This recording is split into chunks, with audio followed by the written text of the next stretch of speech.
வணக்கம் ஃப்ரெண்ட்ஸ். இன்றைக்கி வீடியோவில் ஸ்வயம் கோர்சஸ் நீங்கள் முடிச்சிருப்பீங்க. அந்த கோர்சஸ்க்கான சர்டிஃபிகேட்ஸ் எப்படி நம்ம டவுன்லோட் பண்ணுறதா பார்க்க போகிறோம். ஃபஸ்ட்டு கூகுளில் போய்ட்டு ஸ்வயம் டைப் பண்ணிக்கங்க. ஸ்வயம் டைப் பண்ணிட்டு லாகின் பேஜுக்கு போயிருங்க.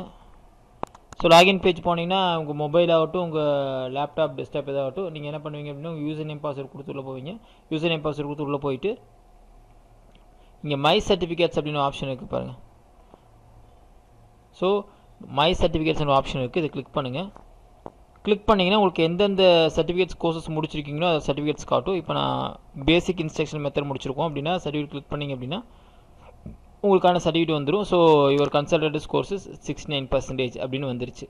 சேம் வே இன்னொரு கோர்ஸ் நீங்கள் பண்ணியிருக்கீங்க, செகண்ட் கோர்ஸ் பண்ணியிருக்கீங்க, அதை கிளிக் பண்ணிங்கன்னா உங்களுக்கு அதுவுமே உங்களுக்கு எனக்கு 58% நீங்கள் வந்துட்டீங்க, பாஸ் பண்ணிட்டீங்க அப்படின்னு வரும். ஸோ இது ரொம்ப ஈஸியாக உங்களோட இதை வந்து நீங்கள் டவுன்லோட் பண்ணிக்கலாம். இங்கேயே கொடுத்துட்டாங்க 2 credit course. So 2 credit course வந்து நீங்கள் டவுன்லோட் பண்ணிட்டீங்க. இதை ஜஸ்ட் நீங்கள் என்ன பண்ணிக்கலாம், ஜஸ்ட் பிரிண்ட் அவுட் கொடுத்துக்கலாம்.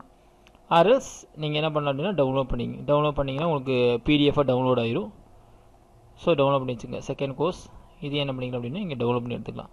ஐ ஹோப் இந்த வீடியோ யூஸ்ஃபுல்லாக இருக்கும்னு நினைக்கிறேன். ஸ்வயம் முடித்த எல்லா ஃப்ரெண்ட்ஸுக்கும் இந்த வீடியோ ஷேர் பண்ணுங்கள். எல்லோரும் அவங்க சர்டிஃபிகேட்ஸை டவுன்லோட் பண்ணிங்க. உங்கள் கன்சர்ன் காலேஜில் எதர் கண்ட்ரோல் ஆஃப் செக்ஷனுக்கோ இல்லாட்டி உங்கள் ஆஃபீஸ்க்கோ இதோட காப்பியை நீங்கள் கொடுத்துருங்க. தேங்க்யூ. இந்த வீடியோ உங்களுக்கு யூஸ்ஃபுல்லாக நினைக்கிறேன். உங்கள் ஃப்ரெண்ட்ஸ் கூட ஷேர் பண்ணுங்கள்.